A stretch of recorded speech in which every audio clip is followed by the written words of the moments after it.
வேதியியல் தமிழிற்கு வரவேற்கிறேன். இன்னைக்கு நம்ம பார்க்க போற வினை வந்து கால்குலேட்டிவ் ரியாக்ஷனை பத்தி பார்க்க போறோம் தமிழ்ல. இது வரைக்கும் நம்ம சேனலுக்கு யாரும் சப்ஸ்கிரைப் பண்ணாம இருந்தீங்கன்னா சப்ஸ்கிரைப் பண்ணுங்க. வாங்க இன்னைக்கு கால்குலேட்டிவ் ரியாக்ஷனை பற்றி பார்க்கலாம். ஸோ இந்த கால்குலேட்டிவ் ரியாக்ஷன் வந்து எதனுடன் தொடர்புடையது அப்படின்னா உல்ஃப்-கிஸ்னர் ரிடக்ஷன் வினையோட தொடர்புடையது. உல்ஃப்-கிஸ்னர் வினையை பற்றி நம்ம ஏற்கனவே பெரும்பாலும் படிச்சிருப்போம். அந்த வினைப்படி ஆல்டிஹைடு அல்லது கீட்டோன்களை வந்து ஹைட்ரசின் மற்றும் ஹையர் ரியாக்ஷன் டெம்பரேச்சரில் அதனுடன் தொடர்புடைய ஹைட்ரோ கார்பன்களாக மாற்றக்கூடிய வினை தான் உல்ஃப்-கிஸ்னர் ரிடக்ஷன். இந்த உல்ஃப்-கிஸ்னர் ரிடக்ஷன் வந்து பெரும்பாலான நேரங்களில் ஹேண்டில் பண்ணுறது கொஞ்சம் கடினமாக இருக்குது. ஏன் அப்படின்னா ஹையர் ரியாக்ஷன் டெம்பரேச்சர் மற்றும் ஸ்ட்ராங் பேஸ் நம்ம பயன்படுத்தணும் அந்த வினைக்காக. ஸோ இதன் காரணமாக நிறைய ரியாக்ஷன் நிறைய மாடிஃபிகேஷன்ஸ் வந்து நமக்கு உருவாச்சு. அந்த அடிப்படையில் பார்க்குறப்ப கால்குலேட்டிவ் ரியாக்ஷனும் வந்து அதனுடன் தொடர்புடைய வினை தான். இந்த வினை வந்து கொஞ்சம் மைல்டு ரியாக்ஷன் கண்டிஷன்லேயே நம்ம கார்பனைல் காம்பவுண்டை ரெடியூஸ் பண்ணலாம். பட் இதுக்கு என்ன தேவை அப்படின்னா முதல்ல கார்பனைல் காம்பவுண்டை நம்ம அதனுடன் தொடர்புடைய டொசைல் ஹைட்ரோசோன்ஸ்களாக மாற்றம் செய்ய வைக்கணும். ஸோ டொசைல் ஹைட்ரோசோனாக மாற்றம் அடைஞ்சிருச்சு அப்படின்னா நம்ம சூட்டபிள் ஹைட்ரேட் பேஸை பயன்படுத்தணும் அப்படின்னா அது ரிடியூஸ் ஆகும். அப்படி ரிடியூஸ் ஆகி நமக்கு ஹைட்ரோ கார்பன்களை கொடுக்கக்கூடிய வினையத்தை நம்ம கால்குலேட்டிவ் ரியாக்ஷன் அப்படின்னு நம்ம சொல்கிறோம். இப்போ இதுதான் ஜென்ரல் ஸ்கீம். இந்த ரியாக்ஷனுக்கு கார்பனைல் காம்பவுண்ட் எய்தர் ஆல்டிஹைடு அல்லது கீட்டோன்களை வந்து முதல் படியில் பாராட்டொலுவின் சல்ஃபனைல் ஹைட்ரசைடு கூட வினைபுரிய வைக்கணும். அப்படி வினை புரிஞ்சிச்சுன்னா நமக்கு என்ன கிடைக்கும்? டொசைல் ஹைட்ரோசோன்ஸ் வந்து கிடைக்கும். அந்த டொசைல் ஹைட்ரோசோன்ஸ் கூட சூட்டபிள் ஹைட்ரேட் பேஸ் நம்ம பயன்படுத்தணும் அப்படின்னா நமக்கு ஹைட்ரோ கார்பன்கள் கிடைக்கும். ஸோ இதைத்தான் நம்ம என்ன சொல்கிறோம்? கால்குலேட்டிவ் ரியாக்ஷன் சொல்கிறோம்.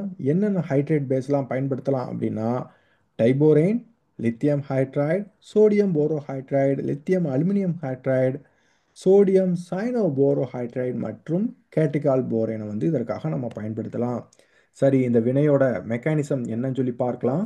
அதற்கு முன்னதாக இந்த கால்குலேட்டிவ் ரியாக்ஷனில் முதல்ல என்ன ஹைட்ரேட் பேஸ் பயன்படுத்தப்பட்டது அப்படின்னா லித்தியம் அலுமினியம் ஹைட்ரைடு தான் பயன்படுத்தப்பட்டது. எனவே முதல்ல லித்தியம் அலுமினியம் ஹைட்ரைடை வச்சு அந்த மெக்கானிசம் எப்படி இருக்குது அப்படிங்கிறத நம்ம பார்க்கலாம். ஸோ மெக்கானிசத்துக்குள்ளே போகலாம். முதல்ல என்ன நடக்குதுன்னு பாருங்கள். முதல்ல நம்ம கார்பனைல் காம்பவுண்டை வந்து பாரா டொலிஃபின் சல்ஃபனைல் ஹைட்ரசைடு கூட வினைபுரிய வைக்கிறப்ப நமக்கு இந்த டொசைல் ஹைட்ரோசோன்ஸ் வந்து கிடச்சிரும். இந்த டொசைல் ஹைட்ரோசோன் அதற்கடுத்து ஹைட்ரைட் பேஸ் கூட வினைபுரியும். சரி, எப்படின்னு சொல்லி பார்க்கலாம். லித்தியம் அலுமினியம் ஹைட்ரைடு இது ரிடியூசிங் ஏஜெண்ட்டாக மட்டும் ஆக்ட் பண்ணாமல் இங்கே பேஸாகவும் ஆக்ட் பண்ணுது. ஸோ முதல் படியில் என்ன நடக்கும் அப்படின்னா ஹைட்ரைடு அயான் வந்து இங்கே இருக்கக்கூடிய ஹைட்ரஜன் ஆட்டத்தை எடுத்துரும். அப்படி எடுக்கிறப்ப நமக்கு என்ன ஆகும்? ஹைட்ரஜன் கேஸாக வெளியே போய் இந்த இடத்துல வந்து N நெகட்டிவ் சார்ஜ் அப்படின்னு சொல்லி நமக்கு கிடைக்கும். இப்போ இன்னொரு ஹைட்ரைடு அயான் வந்து இங்கே இருக்கக்கூடிய இமீன் கார்பனை வந்து தாக்கும். ஸோ அப்படி தாக்குறப்ப இந்த பை எலக்ட்ரான்கள் இந்த இடத்த நோக்கி நகரும். அப்படி நகர்கிறப்ப உங்களுக்கு இந்த பாராட்டொலுவின் சல்ஃபினேட் அயானாக அது வெளித்தள்ளப்படும். அப்படி வெளித்தள்ளப்பட்டுச்சு அப்படின்னா உங்களுக்கு இந்த இன்டர்மீடியேட் வந்து உங்களுக்கு கிடைக்கும். ஸோ இப்போ என்ன நடக்குது அப்படின்னு பார்த்தீங்க அப்படின்னா நைட்ரஜன் கேஸ் வந்து வெளியே போகும். அதற்கு என்ன நடக்குதுன்னு பாருங்கள். இந்த நெகட்டிவ் சார்ஜ் இங்கே நோக்கி உள்ளே வருது. உள்ளே வர்றப்ப இங்கே இருக்கக்கூடிய கார்பனுக்கும் நைட்ரஜனுக்கும் இடையில் இருக்கக்கூடிய பிணைப்பு உடைஞ்சு அந்த எலக்ட்ரான்கள் இந்த கார்பனை நோக்கி நகர்றப்ப நமக்கு இந்த மாதிரி கார்பேனையான கிடைக்கும். ஃபர்தராக நம்ம இதை ஒர்க் அப் பண்ணும் பொழுது நமக்கு அல்கேன் கிடைக்கும். ஸோ இதுதான் கால்குலேட்டிவ் ரியாக்ஷனோட மெக்கானிசம் லித்தியம் அலுமினியம் ஹைட்ரைடை பயன்படுத்தும் பொழுது. ஸோ இந்த லித்தியம் அலுமினியம் ஹைட்ரைடை பயன்படுத்துகிறப்ப நமக்கு சில பிரச்சனைகள் இந்த வினையில் வந்துச்சு. ஸோ எடுத்துக்காட்டாக பார்த்தோம் அப்படின்னா ஆல்ஃபா கார்பனில் புரோட்டான் இருந்துச்சு அப்படின்னா இந்த வினை வந்து பெரும்பாலான நேரங்களில் நமக்கு அல்கீனை தான் கொடுக்கிறது. ஸோ இந்த வினை எதனுடன் தொடர்புடையது அப்படின்னு பார்த்தீங்கன்னா சபைரோ ரியாக்ஷனில் நடக்கிற மாதிரி இங்கேயும் நடந்திருக்கு. சரி, எப்படின்னு பார்ப்போம். ஸோ முதல்ல வந்து நமக்கு பாராட்டொலுவின் சல்ஃபனைல் ஹைட்ரசைடு கூட இந்த கீட்டோன் வினைபுரிகிறப்ப நமக்கு ஹைட்ரசோன் கிடைக்கும். இப்போ லித்தியம் அலுமினியம் ஹைட்ரைடு பயன்படுத்துகிறப்ப முதல்ல என்ன நடக்குதுன்னு பார்த்தீங்கன்னா ஹைட்ரைடு அயான் வந்து இந்த ஆல்ஃபா கார்பனில் இருக்கக்கூடிய ஒரு புரோட்டானை எடுக்குது. அதனைத் தொடர்ந்து இந்த எலக்ட்ரான்கள் இங்கே நகருது. அப்போ இங்கே இருக்கக்கூடிய கார்பனுக்கும் நைட்ரஜனுக்கும் இடையில் இருக்கக்கூடிய பை எலக்ட்ரான்கள் இந்த இடத்துக்கு நகர்றப்ப நமக்கு பாராட்டொலுவின் சல்ஃபினேட் அயான் வெளித்தள்ளப்படுது. ஸோ அப்படி வெளித்தள்ளப்படும் பொழுது நமக்கு இந்த மாதிரி ஒரு இன்டர்மீடியேட் கிடைக்கும். இதை தொடர்ந்து நைட்ரஜன் கேஸ் வெளியே போகிறப்ப நமக்கு அல்கினைல் கார்பேனியான் வந்து உருவாகுது. இந்த அல்கினைல் கார்பேனியான் சால்வெண்ட்ல இருந்து புரோட்டானை எடுத்துக்கிட்டு நமக்கு அல்கீன் ப்ராடக்டா நமக்கு கிடைக்குது. சில நேரங்களில் நம்ம எக்ஸஸ் ஆஃப் ரிடியூசிங் ஏஜென்ட் நம்ம பயன்படுத்தியிருந்தோம் அப்படின்னா நமக்கு இந்த அல்கீன் ஃபர்தராக ரிடியூஸ் ஆகி அல்கேனாகவும் கிடைக்கிறதுக்கு வாய்ப்புகள் இருக்கு. இது போன்ற பிரச்சனைகளை அவாய்ட் பண்ணுறதுக்காக நம்ம மைல்டு ஹைட்ரேட் பேஸை பயன்படுத்தணும் அப்படின்னா இந்த மாதிரி சைடு ரியாக்ஷன்ஸை நம்ம தடுக்கலாம். ஸோ சில எடுத்துக்காட்டுகள் பார்ப்போம். ஸோ முதல் எடுத்துக்காட்டு பாருங்கள். இங்கே இருக்கக்கூடிய கீட்டோன் வந்து முதல் படியில் பாராட்டொலுவின் சல்ஃபனைல் ஹைட்ரசைட் கூட வினைபுரியுது.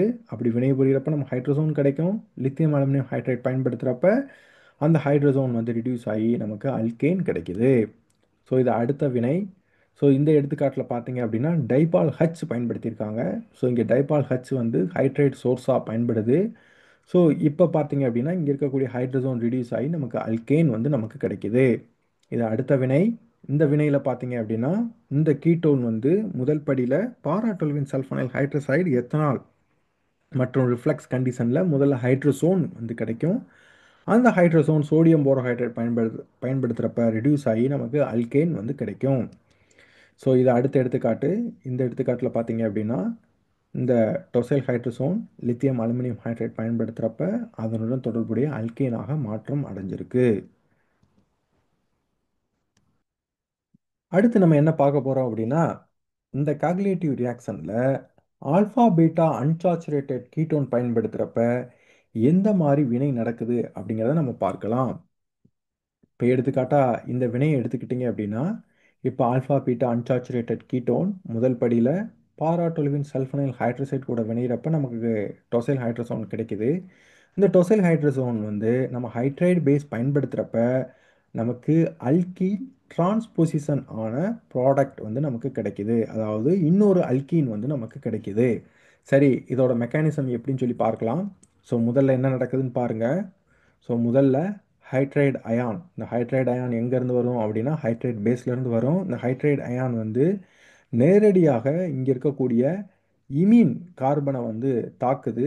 அப்படி தாக்குறப்ப இங்கே இருக்கக்கூடிய பை எலக்ட்ரான்கள் இந்த இடத்தை நோக்கி நகருது.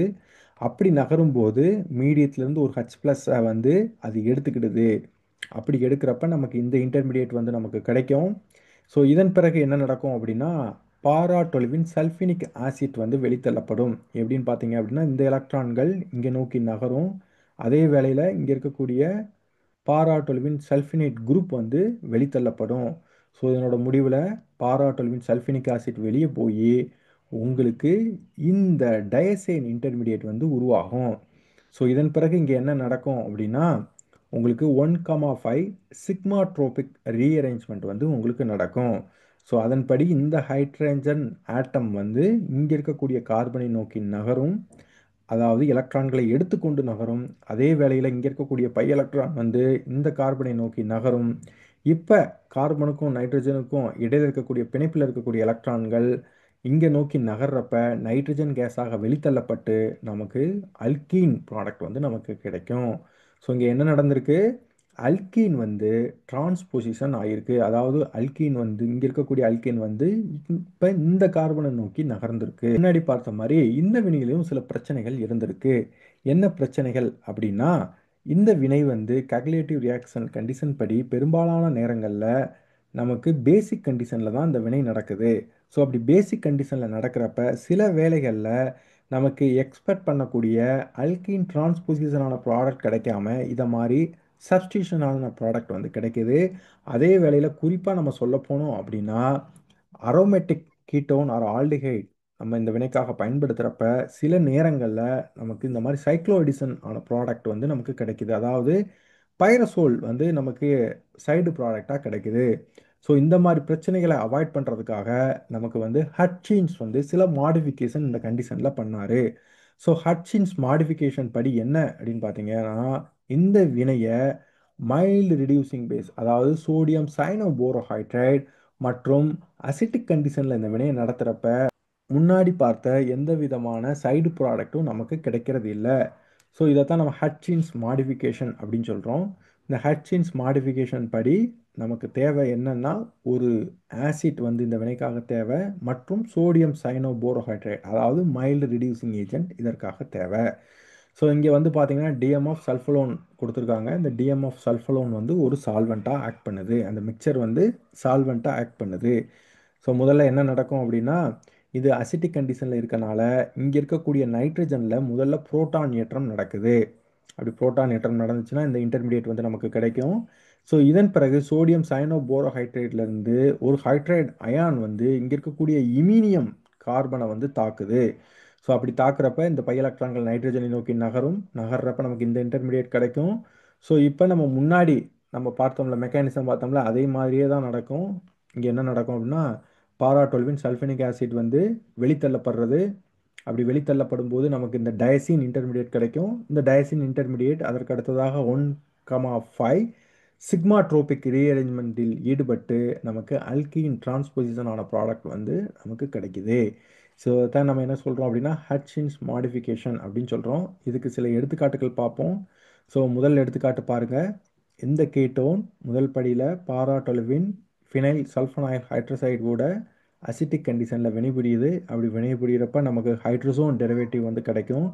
அதன் பிறகு அசிட்டிக் கண்டிஷனில் சோடியம் சயனோபோரோஹைட்ரேட் கூட வினைபுரியறப்ப நமக்கு இந்த ப்ராடக்ட் வந்து நமக்கு கிடைக்கிது.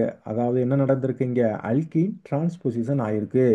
அது மட்டும் இல்லாமல் இந்த வினையில் ஸ்டீரியோ கெமிஸ்ட்ரி ரொம்ப முக்கியம். என்னன்னு பார்த்தீங்க அப்படின்னா இங்கே இருக்கக்கூடிய குரூப் வந்து இப்போ நமக்கு கீழ் நோக்கி இருக்குது. அப்படின்னா என்ன அர்த்தம் அப்படின்னா முதல்ல அந்த ஹைட்ரசோன் உருவான பிறகு சோடியம் சயனோபோரோஹைட்ரேட் வந்து எங்கேருந்து தாக்கியிருக்கு அப்படின்னு நம்ம பார்க்கணும். அதாவது அந்த ஹைட்ரேட் அயான் எந்த பக்கம் டெலிவரி ஆயிருக்கு அப்படின்னு சொல்லி பார்க்கணும். அப்படி பார்க்குறப்ப அந்த ஹைட்ரேட் அயான் வந்து நமக்கு பாட்டம் ஃபேஸ்லேருந்து டெலிவரி ஆயிருக்கு. ஸோ பாட்டம் ஃபேஸ்லேருந்து டெலிவரி ஆயிருக்கு அப்படின்னா நமக்கு அந்த டயசீன் இன்டர்மீடியேட் வந்து எங்கே இருந்திருக்கும் அப்படின்னா டாப் ஃபேஸில் இருந்திருக்கும். ஸோ அந்த டாப் ஃபேஸ்லேருந்து நமக்கு 1,5 சிக்மாட்ரோபிக் ரீஅரேஞ்ச்மெண்ட் நடக்கிறப்ப உங்களுக்கு அந்த டயசீனில் இருக்கக்கூடிய ஒரு ஹைட்ரஜன் ஆட்டம் வந்து உங்களுக்கு டாப் ஃபேஸ் வழியில தான் இந்த அல்கீனுக்கு ட்ரான்ஸ்ஃபர் ஆயிருக்கும். அப்படி டாப் ஃபேஸ் வழியில் அல்கீனுக்கு ட்ரான்ஸ்ஃபர் ஆச்சு அப்படின்னா இங்கே இருக்கக்கூடிய குரூப் வந்து உங்களுக்கு பாட்டம் ஃபேஸுக்கு வந்துடும். அதன் காரணமாக தான் நமக்கு இந்த ப்ராடக்ட் வந்து மேஜராக கிடச்சிருக்கு. ஸோ இது அடுத்த எடுத்துக்காட்டு. இந்த எடுத்துக்காட்டுலையும் பார்த்தீங்க அப்படின்னா கீட்டோன் வந்து ரிடியூஸ் ஆகி நமக்கு அல்கேனாக கிடச்சிருக்கு. எந்த கண்டிஷனில் ஹட்சின்ஸ் மாடிஃபிகேஷன் கண்டிஷனில். ஸோ அடுத்து பார்த்தீங்க அப்படின்னா இந்த சோடியம் சயனோபோரோஹைட்ரேட்டுக்கு பதிலாக நம்ம அசிட்டிக் ஆசிட் சோடியம் போரோஹைட்ரேடும் இதற்காக பயன்படுத்தலாம். இதுவும் மைல்டு ரியாக்ஷன் கண்டிஷன் தான். ஸோ இந்த வினையில் வந்து என்ன நடந்திருக்கு அப்படின்னா மெக்கானிசத்தை வந்து நம்ம இந்த வழியில் கன்ஃபார்ம் பண்ணலாம். அதாவது நமக்கு 1,2 அடிஷன் தான் நடந்திருக்கு, 1,4 அடிஷன் நடக்கலை அப்படிங்கிறத நம்ம டியூட்ரேட்டட் சோடியம் போரோஹைட்ரேட்டை வச்சு நம்ம கண்டுபிடிக்கலாம். எப்படின்னு பார்த்தீங்க அப்படின்னா நம்ம இந்த டியூட்ரேட்டட் சோடியம் போரோஹைட்ரேட் அசிட்டிக் ஆசிட் பயன்படுத்துகிறப்ப நமக்கு டியூட்ரியம் இன்கார்பரேஷன் இந்த இடத்துல நடந்திருக்கு. அப்படின்னா என்ன அர்த்தம் அப்படின்னா முதல்ல ஹைட்ரைடு அயான் ட்ரான்ஸ்ஃபர் வந்து இமீனியம் கார்பனில் நடக்கும். சரிங்களா? அந்த இமீனியம் கார்பனில் நடக்கிறது இந்த அதாவது 1,2 அடிஷனில் தான் நடந்திருக்கு அப்படிங்கிறத இதன் மூலமாக கன்ஃபார்ம் பண்ணலாம். இதே இது 1,4 அடிஷனில் போயிருந்துச்சு அப்படின்னா நமக்கு டியூட்ரியம் வந்து இந்த கார்பனில் வந்து கிடச்சிருக்கும். ஸோ இன்னொரு எடுத்துக்காட்டு பார்த்தீங்க அப்படின்னா இதே இதே இதே சப்ஸ்ட்ரேட்டை நம்ம சோடியம் போரோஹைட்ரேட் அசிட்டிக் ஆசிட் அதாவது டியூட்ரேட்டட் அசிட்டிக் ஆசிட் பயன்படுத்தணும் அப்படின்னா நமக்கு டியூட்ரியம் இன்கார்பரேஷன் இந்த இடத்துல நடந்திருக்கு. அப்படின்னா என்ன அர்த்தம் அப்படின்னா முதல்ல புரோட்டனேஷன் எந்த இடத்துல நடந்திருக்கும் அப்படின்னா உங்களுக்கு ஹைட்ரோசோனில் இருக்கக்கூடிய நைட்ரஜனில் வந்து உங்களுக்கு முதல் படியில் புரோட்டனேஷன் வந்து நடக்கும். அந்த புரோட்டனேஷன் அந்த என்டி தான் உங்களுக்கு இந்த கார்பனில் வந்து ட்ரான்ஸ்ஃபர் ஆகிருக்கு. ஸோ இதன் வழியில் நம்ம இந்த மெக்கானிசத்தை வந்து கன்ஃபார்ம் பண்ணலாம். எப்படி கன்ஃபார்ம் பண்ணலாம் அப்படின்னா டியூட்ரேஷன் வழியில் கன்ஃபார்ம் பண்ணலாம். ஸோ இதன் மூலம் என்ன தெரிய வருது அப்படின்னா முதல்ல நடக்கிறது 1,2 அடிஷன் தான் நடக்குது அப்படிங்கிறது நமக்கு தெரிய வருது. ஸோ இது மட்டும் இல்லாமல் இந்த கால்குலேட்டிவ் ரியாக்ஷனில் கேட்டிகால் போரேனையும் நம்ம இதற்காக பயன்படுத்தலாம் அப்படின்னு சொல்லி நம்ம முன்னாடி பார்த்தோம். ஸோ அப்படி கேட்டிகால் போரேனை பயன்படுத்துறதுக்கு வந்து என்ன பேர் அப்படின்னா கபல்கா மாடிஃபிகேஷன் அப்படின்னு சொல்லி பேர். அதன்படி பார்த்தோம் அப்படின்னா இந்த டொசைல் ஹைட்ரசோன் கேட்டிகால் போரேன் சோடியம் அசிட்டேட் நம்ம பயன்படுத்துகிறப்ப நமக்கு அல்கேன் கிடைக்கும். இதனோட மெக்கானிசம் ஸ்லைட்லி டிஃப்ரெண்ட். எப்படின்னு சொல்லி பார்க்கலாம்.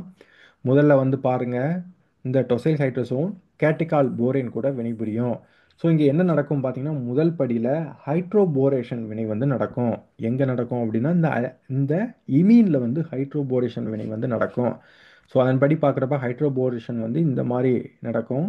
அதாவது செலக்டிவாக நடக்கும். ஹைட்ரஜன் ஆட்டம் வந்து இங்கே இருக்கக்கூடிய கார்பனுக்கும், அதே இது போரான் ஆட்டம் வந்து இந்த நைட்ரஜனுக்கும் ட்ரான்ஸ்ஃபர் ஆகும். அப்படி ஆகுறப்ப நமக்கு இது கிடைக்கும். ஸோ இதன் பிறகு என்ன நடக்கும் அப்படின்னா, சோடியம் அசிட்டேட் கூட வினைபுரியும். அந்த அசிட்டேட் அயன் கூட வினைபுரியறப்ப உங்களுக்கு போரான் 8 காம்ப்ளெக்ஸ் வந்து நமக்கு உருவாகும். இதுதான் போரான் 8 காம்ப்ளெக்ஸ். இந்த போரான் 8 காம்ப்ளெக்ஸ் அடுத்து வந்து கொலாப்ஸ் ஆகுது. எப்படின்னு பாருங்க. இந்த போரானுக்கும் நைட்ரஜனுக்கும் இடையில இருக்கக்கூடிய எலக்ட்ரான்கள் இப்போ இந்த நைட்ரஜனுக்கும் இடையில வந்து வருது.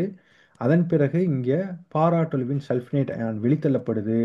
வெளித்தள்ளப்படுறப்ப நமக்கு இந்த டைசேன் இன்டர்மீடியேட் வருது. இதன் பிறகு நைட்ரஜன் கேஸ் வெளியே போய் நமக்கு அல்கேன் ப்ராடக்ட் வந்து நமக்கு கிடைக்குது. ஸோ இதைத்தான் நம்ம என்ன சொல்கிறோம் அப்படின்னா, கபால்கா மாடிஃபிகேஷன் அப்படின்னு நம்ம சொல்கிறோம். எதற்காக சொல்கிறோம் அப்படின்னா, கேட்டிகால் போரேனை பயன்படுத்துறதுனால. சில எடுத்துக்காட்டுகள் பார்ப்போம். ஸோ முதல் எடுத்துக்காட்டு பாருங்க. இந்த கீட்டோன் கபல்கா மாடிஃபிகேஷன் கண்டிஷனை பயன்படுத்துகிறப்ப நமக்கு அல்கேனாக மாற்றம் அடைஞ்சிருக்கு. இது அடுத்த எடுத்துக்காட்டு. இந்த எடுத்துக்காட்டில் பார்த்தீங்க அப்படின்னா, முதல் படியில் பாராட்டொலுவின் சல்ஃபனைல் ஹைட்ரசைட் கூட வினைபுரியுது. அதைத் தொடர்ந்து கேட்டிகால் போரேன் கூட வினைபுரியறப்ப நமக்கு இந்த ப்ராடக்ட் வந்து கிடைக்குது. அடுத்து நம்ம முக்கியமாக கவனிக்க வேண்டியது இந்த ஸ்டீரியோ கெமிஸ்ட்ரி. சரி, இது எப்படி நடந்திருக்குன்னு பார்த்தோம் அப்படின்னா, இந்த இன்டர்மீடியேட் வழியில் அது நடந்திருக்கும்.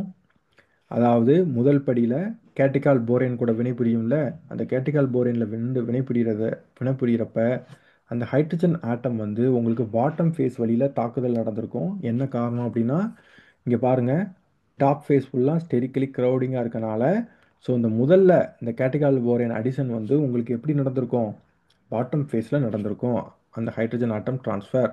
ஸோ அப்படி பாட்டம் ஃபேஸில் நடந்துச்சு அப்படின்னா ஹைட்ரஜன் ஆட்டம் பாட்டம் ஃபேஸில் வந்துடும். அதே வழியில் இந்த டைசைன் இன்டர்மீடியேட் வந்து பார்த்தீங்க அப்படின்னா உங்களுக்கு டாப் ஃபேஸுக்கு வந்துடும். இப்போ இங்கே 1,5 சிக்மா ட்ரோபிக் ரீஅரேஞ்ச்மெண்ட் வந்து உங்களுக்கு நடக்கும். இந்த நடக்கிறது வந்து உங்களுக்கு டாப் ஃபேஸ் வழியில் தான் நடக்கும். அப்படிங்கிறப்ப இந்த ஹைட்ரஜன் ஆட்டம் வந்து உங்களுக்கு டாப் ஃபேஸ் வழியில் தான் இந்த இடத்துக்கு ஷிஃப்ட் ஆகும். அப்படி ஷிஃப்ட் ஆச்சு அப்படின்னா உங்களுக்கு இந்த ப்ராடக்ட் வந்து கிடைக்கும். அதனால தான் இங்கே இருக்கக்கூடிய hydrogen atom stereo chemistry top ஃபேஸில் இருக்குது. ஸோ இது அடுத்த எடுத்துக்காட்டு. இந்த எடுத்துக்காட்டுலேயும் வந்து பார்த்தீங்க அப்படின்னா ஸ்டீரியோ கெமிஸ்ட்ரி வந்து இன்வால்வ் ஆகிருக்கு.